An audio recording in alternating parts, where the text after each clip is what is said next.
संभाजीनगरमध्ये सकाळपासूनच जोरदार पाऊस पडतोय। संभाजीनगर शहरासह जिल्हाभरामध्ये पावसाची हजेरी पाहायला मिळते। संभाजीनगरमधील पावसामुळे नदी नाले हे ओसंडून वाहू लागलेले आहेत। पावसामुळे संभाजीनगर जिल्ह्यातील अनेक धबधबे देखील प्रवाहित झालेले आहेत।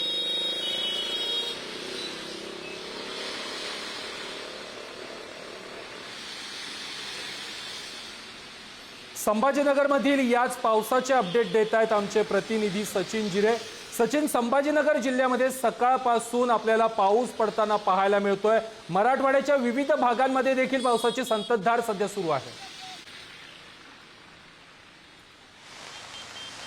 नक्कीच प्रथमेश, मराठवाड्याला हा सुखद या ठिकाणी म्हणावं लागेल, कारण की आपण जर पाहिलं तर गेल्या 15 ते 20 दिवसापासून मराठवाड्यामध्ये पाऊस नव्हतो, एक प्रकारे उकाडा जाणवत होता। त्याचबरोबर सर्वात मोठी जी चिंता होती दुबार पेरणीची होती। पाऊस नसल्यावर पुन्हा मराठवाड्यावर दुष्काळाचं सावट पडतो की काय अशा शक्यता वर्तवण्यात येत होता। मात्र गेल्या 2 दिवसापासून मराठवाड्यात जोरदार पाऊस होत आहे, त्यामुळे जे नदी नाले आहेत ते ओसंडून वाहत आहेत। त्याचबरोबर मराठवाड्याची ताण भागवणारा जो धरण आहे जायकवाडी धरण देखील 80% एवढा भरलेला आहे। मराठवाड्यात सर्व दूर सध्या पाऊस आहे। गेल्या 48 तासाचा जर आपण विचार केला तर 48 तासात मराठवाड्यातल्या अनेक जिल्ह्यांमध्ये सूर्यदर्शन देखील झालेलं नाहीये।